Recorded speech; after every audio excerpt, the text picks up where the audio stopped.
नमस्कार दोस्तों, आज विश्व की दो सबसे खतरनाक और सबसे संतुलित टीमें राजस्थान रॉयल्स और रॉयल चैलेंजर्स बेंगलोर गुवाहाटी के ऐतिहासिक बरसापारा क्रिकेट स्टेडियम के मैदान पर आई PL 2026 के 16वें मुकाबले में आमने सामने थीं। ये मैच एक ऐसे हाई स्कोरिंग और उतार चढ़ाव भरे मोड़ पर पहुंचा जिसने स्टेडियम में मौजूद हजारों दर्शकों की सांसें थाम दी थीं। टॉस जीतकर रॉयल चैलेंजर्स बेंगलोर के कप्तान रजत पाटीदार ने गुवाहाटी की छोटी बाउंड्री और शाम की ओस को देखते हुए पहले गेंदबाजी करने का रणनीतिक निर्णय लिया, जिसके बाद पिंक आर्मी यानी राजस्थान रॉयल्स की टीम बल्लेबाजी करने उतरी। बरसापारा स्टेडियम का कोना कोना उस शाम एक अद्भुत दृश्य पेश कर रहा था। स्टैंड्स में गुलाबी और नीले रंग का ऐसा संगम था मानो पूरा मैदान एक जीवंत समंदर में तब्दील हो चुका हो। एक तरफ रियान पराग की सेना अपने नए घरेलू मैदान पर दहाड़ने को तैयार थी, तो दूसरी तरफ defending champion royal Challengers Bangalore की टोली इस किले को फतह करने के इरादे से उतरी थी। जैसे ही अंपायरों ने खेल शुरू होने का संकेत दिया, राजस्थान की शुरुआत किसी शांत समंदर जैसी नहीं बल्कि एक सक्रिय ज्वालामुखी के फटने जैसी रही। गुवाहाटी के बरसापारा क्रिकेट स्टेडियम की ताजी हवा में उस शाम एक अलग ही उत्साह था जब राजस्थान रॉयल्स की पारी का आगाज करने के लिए युवा तुर्क यशस्वी जायसवाल और महज 14 वर्ष की उम्र में अपनी प्रतिभा का लोहा मनवाने वाले उभरते सितारे वैभव सूर्यवंशी ने मैदान पर कदम रखा। जैसे ही अंपायरों ने खेल शुरू होने का संकेत दिया, पूरा स्टेडियम हल्ला बोल के नारों से गूंज उठा। RCB की ओर से गेंदबाजी की कमान संभाली स्विंग सुल्तान भुवनेश्वर कुमार ने, जिनके पास गेंद को दोनों तरफ लहराने की अद्भुत कला है। लेकिन दोस्तों, यशस्वी जायसवाल आज किसी रक्षात्मक मूड में नहीं थे। उन्होंने चाहर की पहली ही गेंद की लंबाई को भांपा, अपने पैरों का शानदार इस्तेमाल किया और एक बेहद दर्शनीय क्लासिक और नयना अभिराम कवर ड्राइव जड़कर बाउंड्री बटोरी। इस एक शॉट ने न केवल यशस्वी के आत्मविश्वास को 7वें आसमान पर पहुंचाया, बल्कि RCB के खेमे को यह कड़ा संदेश भी दे दिया कि आज बरसापारा में केवल राजस्थान का राज्य चलने वाला है। भुवनेश्वर कुमार ने अपनी सटीक लाइन और लेंथ से वापसी करने की पुरजोर कोशिश की, लेकिन यशस्वी आज किसी और ही मिट्टी के बने योद्धा नजर आ रहे थे। उन्होंने अगली कुछ गेंदों पर भी शानदार टाइमिंग के साथ शॉट्स खेलते हुए रन बटोरे और गेंदबाजों को बिल्कुल भी सेट होने का मौका नहीं दिया। हर गेंद के साथ उनका आत्मविश्वास बढ़ता जा रहा था और दर्शक भी हर शॉट पर तालियों से उनका उत्साह बढ़ा रहे थे। पारी के तीसरे ओवर में जब चाहर फिर से आक्रमण पर आए तो यशस्वी ने अपना रौद्र रूप धारण कर लिया। उन्होंने चाहर की गेंदों की रफ्तार का बखूबी इस्तेमाल किया और लगातार 2 गगनचुंबी भीमकाए और गगन भेदी छक्के सीधा दर्शकों के बीच भेज दिए। इन छक्कों की गूंज इतनी जोरदार थी कि स्टेडियम में मौजूद हजारों दर्शक अपनी सीटों से उठकर झूमने पर मजबूर हो गए। यह सिर्फ रन नहीं थे, बल्कि RCB के गेंदबाजों के आत्मविश्वास पर सीधा प्रहार था। दूसरे छोर पर खड़े वैभव सूर्यवंशी ने अपनी उम्र को महज एक आंकड़ा साबित कर दिया। जब न्यूजीलैंड के तेज गेंदबाज जैकब डफी अपनी 145 किलोमीटर प्रति घंटा की रफ्तार से गेंदबाजी कर रहे थे, तब इस 14 वर्षीय बल्लेबाज ने बिना किसी डर के उनका सामना किया। डफी की एक सटीक यॉर्कर लेंथ की गेंद पर वैभव ने बेहद खूबसूरत और तकनीकी रूप से शानदार स्ट्रेट ड्राइव खेला जो सीधे बाउंड्री के पार गया। यह शॉट न केवल उनके आत्मविश्वास को दर्शाता था, बल्कि यह भी साबित करता था कि वह बड़े मंच के लिए पूरी तरह तैयार हैं। यशस्वी और वैभव के बीच तालमेल भी कमाल का था। जहां यशस्वी बड़े शॉट्स खेलकर दबाव बना रहे थे, वहीं वैभव समझदारी से स्ट्राइक रोटेट कर रहे थे। दोनों बल्लेबाजों ने मिलकर RCB के गेंदबाजों की रणनीति को पूरी तरह नाकाम कर दिया। कप्तान रजत पाटीदार बार बार फील्ड में बदलाव कर रहे थे, लेकिन कोई भी रणनीति काम नहीं आ रही थी। पावर प्ले के दौरान राजस्थान ने जिस तरह से रन बनाए, वह किसी भी टीम के लिए डराने वाला था। हर ओवर में बाउंड्री और छक्कों की बरसात हो रही थी। गेंदबाजों के पास कोई जवाब नहीं था और फील्डर्स भी सिर्फ गेंद को बाउंड्री के पार जाते हुए देख रहे थे। छठे ओवर तक आते आते यह साफ हो गया था कि राजस्थान आज कुछ बड़ा करने के इरादे से मैदान में उतरा है। यशस्वी ने अपनी आक्रामकता को बरकरार रखते हुए हर गेंदबाज पर दबाव बनाए रखा, जबकि वैभव ने भी मौके मिलने पर शानदार शॉट्स खेले। इन दोनों बल्लेबाजों की आतिशी बल्लेबाजी के दम पर पावर प्ले के 6 ओवरों की समाप्ति के बाद राजस्थान रॉयल्स का स्कोर बिना किसी नुकसान के 71 रनों के विशाल आंकड़े तक पहुंच चुका था।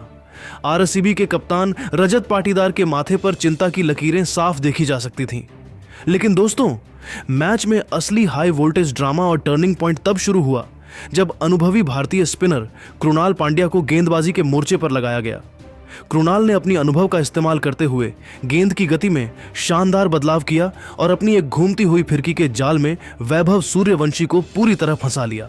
वैभव बड़ा शॉट खेलने के प्रयास में गच्चा खा गए और मात्र 29 रनों के निजी स्कोर पर अपना विकेट गंवाकर पवेलियन लौट गए।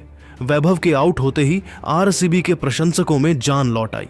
सूर्यवंशी के जाने के तुरंत बाद क्रीज पर आए भरोसेमंद विकेटकीपर बल्लेबाज ध्रुव जुरेल ने आते ही दबाव को अपने ऊपर हावी नहीं होने दिया और यशस्वी जायसवाल के साथ मिलकर पारी की बनावट शुरू की। यशस्वी ने अपनी लय को बरकरार रखा और आरसीबी के हर गेंदबाज की बखिया उधेड़ना जारी रखा। उन्होंने मैदान के हर कोने में प्रहार किया और मात्र 24 गेंदों पर अपना तूफानी विस्फोटक और दर्शनीय अर्धशतक पूरा कर लिया। यशस्वी की इस पारी में जहां 5 कड़क चौके शामिल थे, वहीं 4 ऐसे लंबे और भीमकाय छक्के भी थे जिन्होंने गेंद को स्टेडियम की छत के करीब पहुंचा दिया था। 10 ओवरों के खेल तक राजस्थान की टीम एक ऐसे ऐतिहासिक स्कोर की ओर मजबूती से कदम बढ़ा चुकी थी जहां से आरसीबी के लिए वापसी करना लगभग नामुमकिन नजर आ रहा था। बरसापारा स्टेडियम की पिच पर जैसे जैसे खेल आगे बढ़ा, आरसीबी के गेंदबाजों ने अपनी रणनीति में बदलाव करते हुए वापसी की पुरजोर कोशिश शुरू कर दी। बीच के ओवरों में रनों की गति पर अंकुश लगाने के लिए कप्तान रजत पाटीदार ने गेंद रोमारियो शेफर्ड को थमाई। शेफर्ड ने अपनी सबसे घातक और प्रसिद्ध नकल बॉल का इस्तेमाल किया। क्रीज पर पैर जमा चुके खतरनाक यशस्वी जायसवाल 71 रन इस धीमी गेंद की गति को भांपने में पूरी तरह चूक गए। उन्होंने बड़ा शॉट खेलने के प्रयास में गेंद को हवा में उछाला और डीप मिड विकेट पर खड़े टिम डेविड ने कोई गलती नहीं की। यशस्वी के आउट होते ही राजस्थान को दूसरा और सबसे बड़ा झटका लगा, जिससे स्टेडियम में एक पल के लिए सन्नाटा पसर गया। लेकिन दोस्तों, यह सन्नाटा बहुत कम समय के लिए था, क्योंकि अब मैदान पर कदम रखा था गुवाहाटी के अपने लोकल बॉय और कप्तान रियान पराग ने। जैसे ही रियान ने बाउंड्री लाइन पार की, पूरा बरसापारा स्टेडियम अपने चहेते खिलाड़ी के नाम से गूंज उठा। रियान ने क्रीज पर आते ही बिना किसी हिचकिचाहट के अपने शॉट्स से मैदान के हर कोने को महकाना शुरू कर दिया। उन्होंने रोमारियो शेफर्ड के खिलाफ मोर्चा खोलते हुए एक ही ओवर में लगातार 3 गगनचुंबी भीमकाय और रोंगटे खड़े कर देने वाले छक्के जड़े। रियान के इन प्रहारों ने राजस्थान के स्कोरबोर्ड को किसी रॉकेट की रफ्तार दे दी। दूसरे छोर पर वेस्ट इंडीज के विस्फोटक बल्लेबाज शिमरॉन हेटमायर ने भी अपनी पावर हिटिंग का जबरदस्त मुजाहरा पेश किया। हेटमायर की ताकत और रियान की कलात्मकता के बीच मात्र 35 गेंदों पर 80 रनों की एक अटूट और विध्वंसक साझेदारी पनपी।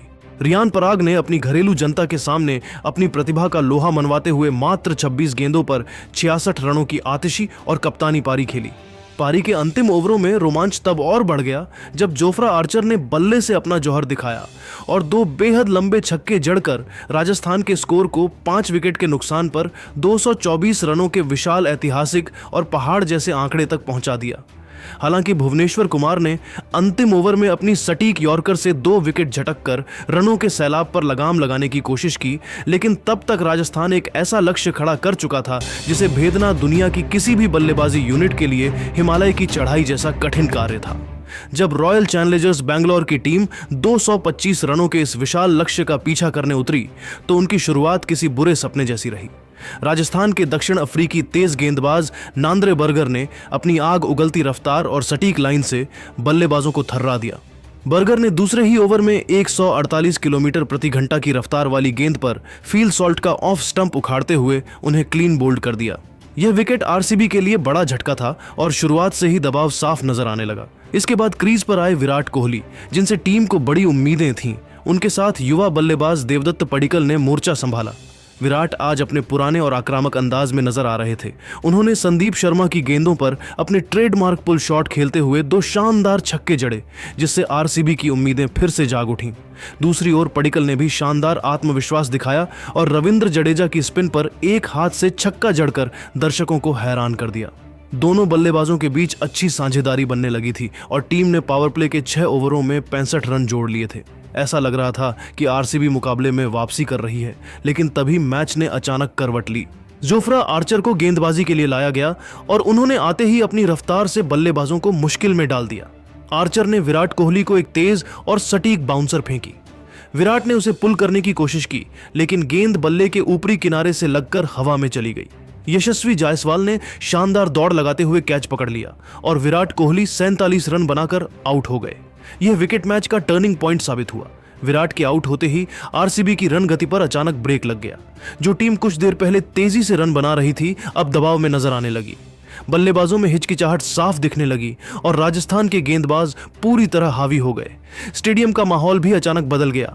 जहां पहले चौकों छक्कों पर शोर था, वहीं अब हर गेंद पर सन्नाटा और तनाव महसूस होने लगा। विराट के आउट होने के बाद आरसीबी की राह और मुश्किल हो गई और राजस्थान ने मैच पर अपनी पकड़ मजबूत कर ली।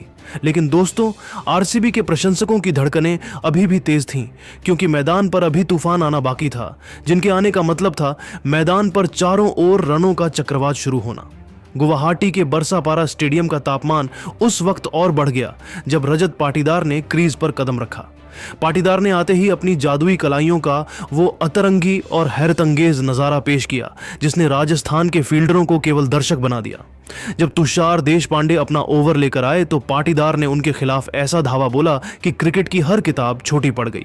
उन्होंने तुषार के एक ही ओवर में लगातार 4 कलात्मक चौके और एक गगनचुंबी छक्का जड़कर रॉयल चैलेंजर्स बैंगलोर के खेमे में नई जान फूंक दी।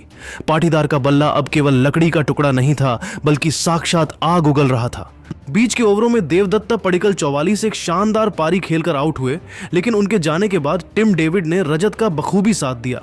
रजत ने मात्र 18 गेंदों पर अपना विस्फोटक और प्रलयकारी अर्धशतक पूरा किया, जिसने आरसीबी की जीत की धुंधली उम्मीदों को एक बार फिर रोशन कर दिया। मैच का असली रोमांच और धड़कनें थाम देने वाला मंजर तब शुरू हुआ जब अंतिम 30 गेंदों पर आरसीबी को जीत के लिए 72 रनों की दरकार थी। समीकरण नामुमकिन लग रहा था, लेकिन स्ट्राइक पर रजत पाटीदार थे। 17वें ओवर में जब दक्षिण अफ्रीकी तेज गेंदबाज नांद्रे बर्गर आक्रमण पर आए तो पाटीदार ने उनकी 145 प्लस किलोमीटर प्रति घंटा की रफ्तार का मजाक उड़ाते हुए 3 लगातार प्रलयकारी छक्के जड़कर पूरे स्टेडियम में बिजली सी दौड़ दी। ऐसा लग रहा था कि सूर्या आज आरसीबी को एक चमत्कारिक जीत दिला देंगे, लेकिन दोस्तों, नियति को कुछ और ही मंजूर था। इसी ओवर की अंतिम गेंद पर पाटीदार ने एक और हवाई शॉट खेला। गेंद बाउंड्री के बाहर जा ही रही थी कि तभी रविंद्र जडेजा ने चीते जैसी फुर्ती दिखाते हुए बाउंड्री की रस्सी के पास एक अविश्वसनीय और हैरतअंगेज कैच लपक लिया। सूर्या 77 रन के आउट होते ही पूरे बरसापारा स्टेडियम में ऐसा सन्नाटा पसर गया मानो किसी ने पूरे गुवाहाटी की आवाज छीन ली हो। अंतिम 12 गेंदों पर अब आरसीबी को 31 रनों की कठिन जरूरत थी। क्रीज पर मौजूद थे वेस्टइंडीज के पावर हिटर रोमारियो शेफर्ड और तूफानी टिम डेविड। पारी का 19वां ओवर डालने आए दुनिया के सबसे घातक गेंदबाजों में से एक जोफ्रा आर्चर ने अपनी आग उगलती यॉर्कर गेंदों से शेफर्ड को शुरू में काफी परेशान किया और 3 गेंदें खाली निकाल दी। दबाव चरम पर था, लेकिन शेफर्ड ने हार नहीं मानी। उन्होंने आर्चर की अंतिम 2 गेंदों की रफ्तार को भांपा और 2 भीमकाय गगनभेदी छक्के जड़कर मैच को अंतिम ओवर के महारोमांच की दहलीज पर खड़ा कर दिया। अब समीकरण यह था कि आरसीबी को अंतिम 6 गेंदों पर 14 रनों की दरकार थी और राजस्थान के कप्तान रियान पराग ने गेंद अनुभवी संदीप शर्मा को थमाई। पहली गेंद संदीप ने बिल्कुल सटीक यॉर्कर डाली, जिस पर शेफर्ड मात्र 1 रन ले सके। अगली गेंद पर टिम डेविड ने अपनी क्लास दिखाई और एक शानदार गैप फाइंडिंग चौका जड़कर पूरा दबाव राजस्थान के ऊपर डाल दिया। स्टेडियम में शोर इतना था कि खिलाड़ियों को एक दूसरे की आवाज सुनाई नहीं दे रही थी। तीसरी और चौथी गेंद पर संदीप ने अपने अनुभव का पूरा इस्तेमाल किया और स्लोअर गेंदों के मिश्रण से केवल 2 रन दिए। अब जीत के लिए अंतिम 2 गेंदों पर 5 रनों की सख्त जरूरत थी। 5वीं गेंद पर शेफर्ड ने एक जोरदार प्रहार करने की कोशिश की, लेकिन गेंद बल्ले का ऊपरी किनारा लेकर हवा में काफी ऊंची टंग गई। कप्तान रियान पराग ने खुद कैच के नीचे दौड़ लगाई और एक सुरक्षित एवं महत्वपूर्ण कैच लपक कर शेफर्ड की पारी का अंत किया। अब अंतिम गेंद पर 4 रनों की दरकार थी और क्रीज पर नए बल्लेबाज जितेश शर्मा आए थे। पूरा स्टेडियम अपनी सांसें थामे खड़ा था। संदीप शर्मा ने अपने दिमाग का इस्तेमाल किया और एक धीमी नकल बॉल डाली। जितेश उस गेंद की गति को बिल्कुल भी पढ़ नहीं पाए और एक बड़ा शॉट खेलने के चक्कर में पूरी तरह बीट हो गए। इसी के साथ राजस्थान रॉयल्स ने इस रोंगटे खड़े कर देने वाले मुकाबले को मात्र 3 रनों से जीतकर इतिहास रच दिया। यह मुकाबला आईपीएल 2026 के सबसे महान मैचों में से एक के रूप में दर्ज हो गया। गुवाहाटी के बरसापारा क्रिकेट स्टेडियम की उस ऐतिहासिक शाम जब अंतिम गेंद संदीप शर्मा के हाथों से निकली और जितेश शर्मा का बल्ला हवा में खाली घूम गया तो पूरे स्टेडियम में एक ऐसा शोर गूंजा जिसकी प्रतिध्वनि पूरे असम में सुनाई दी। राजस्थान रॉयल्स ने इस अविश्वसनीय, बेहद करीबी और अंतिम क्षण तक सांसें रोक देने वाले महामुकाबले को मात्र 4 रनों के सूक्ष्म अंतर से अपने नाम कर लिया। यह जीत केवल रनों का अंतर नहीं थी, बल्कि यह राजस्थान के अडिग जज्बे और हार ना मानने वाली जिद्द की जीत थी। जैसे ही अंपायरों ने खेल समाप्ति का इशारा किया, पूरा बरसापारा स्टेडियम हल्ला बोल के गगनभेदी नारों से इस कदर गूंज उठा कि मानो कोई बड़ा उत्सव मनाया जा रहा हो। गुलाबी झंडे हर स्टैंड में लहरा रहे थे और राजस्थान के खिलाड़ियों का जश्न देखने लायक था। इस ऐतिहासिक जीत के पीछे 2 सबसे बड़े स्तंभ रहे। एक तो लोकल बॉय रियान पराग की जांबाज कप्तानी और दूसरा संदीप शर्मा का अंतिम ओवर में दिखाया गया हिमालय जैसा संयम। रियान पराग ने न केवल बल्ले से अपनी टीम को एक मजबूत स्कोर तक पहुंचाया, बल्कि कप्तानी के मोर्चे पर भी उन्होंने उस वक्त अपने गेंदबाजों का मनोबल बढ़ाया जब रजत पाटीदार मैदान पर तबाही मचा रहे थे। वहीं संदीप शर्मा ने एक बार फिर यह साबित कर दिया कि उन्हें डेथ ओवर स्पेशलिस्ट क्यों कहा जाता है। अंतिम 6 गेंदों पर जब 14 रनों की दरकार थी और पूरा मनोवैज्ञानिक दबाव राजस्थान पर था, तब संदीप ने अपनी सटीक यॉर्कर और जादुई नकल बॉल्स से आरसीबी के बल्लेबाजों को पूरी तरह पस्त कर दिया।